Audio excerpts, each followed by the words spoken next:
If your very own brother or your son or daughter or the wife you love or your closest friend secretly entices you, saying, let's go and worship other gods, show them no pity. Do not spare them or shield them. You must certainly put them to death. This is a difficult passage if you are a theonomist, because you want to say, well, the application is probably not the same, I would think. The theonomist view that I articulated earlier is that if there is a punishment attached to it, this is one theonomist view. If there's a punishment attached to it in the Old Testament, then therefore we might want to consider applying that punishment in some form in government today. And so I took that seriously this last couple of weeks, and I decided I'm going to read through Deuteronomy and see, well, where does it ascribe punishments? You know, Deuteronomy has the 10 Commandments, but then it also, once you get to chapter 13, that's when it starts talking about how to apply the punishments within civil society. So I just wanted to read through Deuteronomy 13 a little bit to lay out there, and this is the challenge that I would give to somebody who is a strong theonomist, is how does this passage comport with your viewpoint today?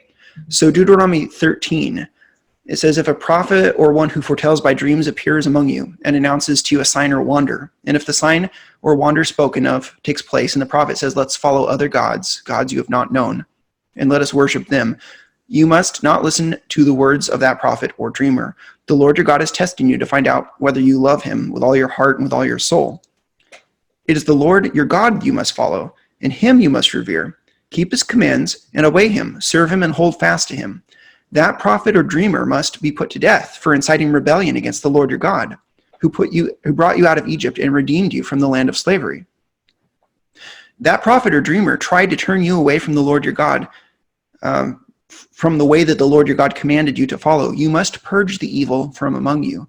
If your very own brother or your son or daughter or the wife you love or your closest friend secretly entices you, saying, let's go and worship other gods, gods that neither you nor your ancestors have known, gods of the other peoples around you, whether near or far, from one end of the land to the other, do not yield to them or listen to them.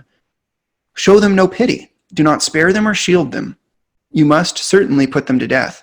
Your hand must be the first in putting them to death, and then the hands of all the people. Stone them to death, because they tried to turn you away from the Lord your God, who brought you out of Egypt, out of the land of slavery. Then all Israel will hear and be afraid, and no one among you will do such an evil thing again.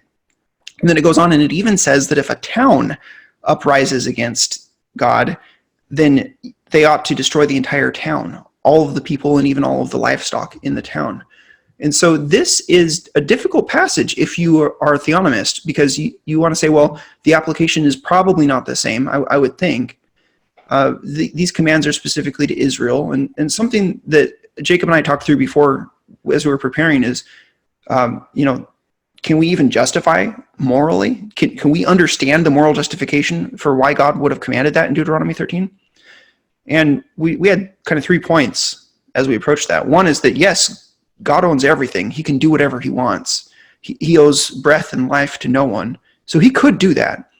But did God have a good purpose in doing it? Yes, because he was creating the nation of Israel as a symbol to the world of his holiness. And his holiness is of such worth that communicating that was that important. So that's the value that he achieved. And finally, we would just want to point out, this was a covenant that he made with his covenant people. And so the question that we today, as we're trying to answer the question, how do Christians create a government today? What kind of government should we vote for and support, advocate for? The question is, does that command that he gave to the people of the Old Testament in creating a nation based on following him, is that a command that he has given us today? There's no question that God was morally justified in doing what he did. The question is, are we morally justified in doing what he commanded the people of Israel to do?